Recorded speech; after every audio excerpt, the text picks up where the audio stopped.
ইরানের টানা ৯ দিন ধরে চলা সরকার বিরোধী বিক্ষোভ ঘিরে দেশ জুড়ে সহিংসতা ও প্রাণহানির সংখ্যা আশঙ্কাজনক হারে বাড়ছে।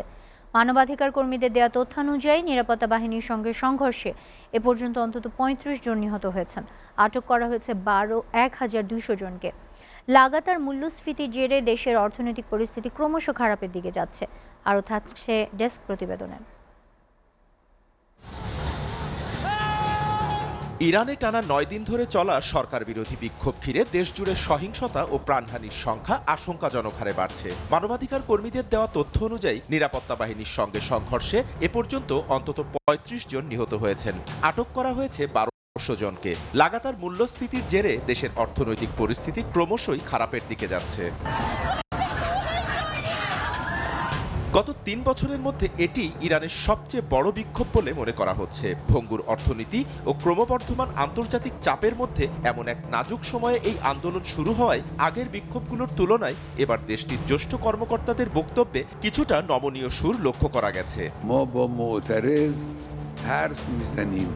দেশটির সর্বোচ্চ নেতা আয়াতুল্লাহ আলী খামেনি বলেছেন, ইরান শত্রুদের কাছে নথি স্বীকার করবে না। রাষ্ট্রীয় গণমাধ্যমে প্রকাশিত বক্তব্যে প্রেসিডেন্ট মাসুদ পেজেশকিয়ান স্বরাষ্ট্র মন্ত্রণালয়কে বিক্ষোভকারীদের প্রতি দয়ালু ও দায়িত্বশীল দৃষ্টিভঙ্গি গ্রহণের নির্দেশ দিয়েছেন। তিনি বলেন, জোরপূর্বক কোনো পদক্ষেপের মাধ্যমে সমাজকে শান্ত বা অশান্ত করা সম্ভব নয়।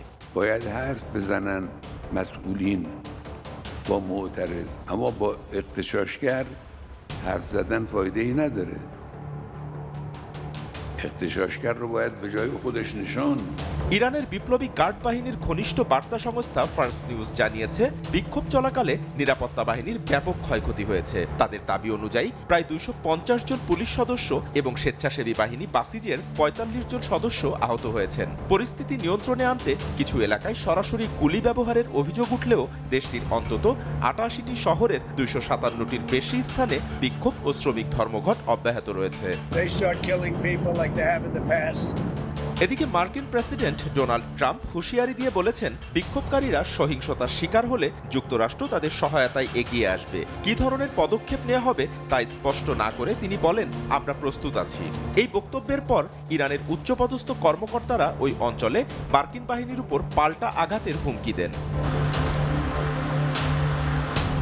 বারুদের স্তূপের উপর দাঁড়িয়ে থাকা ইরান আজ এক ভয়াবহ সন্ধিক্ষণে।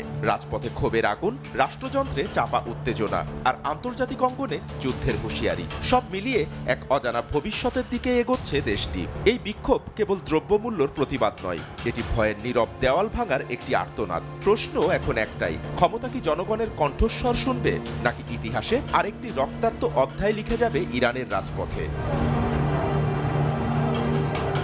বাপ্পি খান, এসএ টিভি।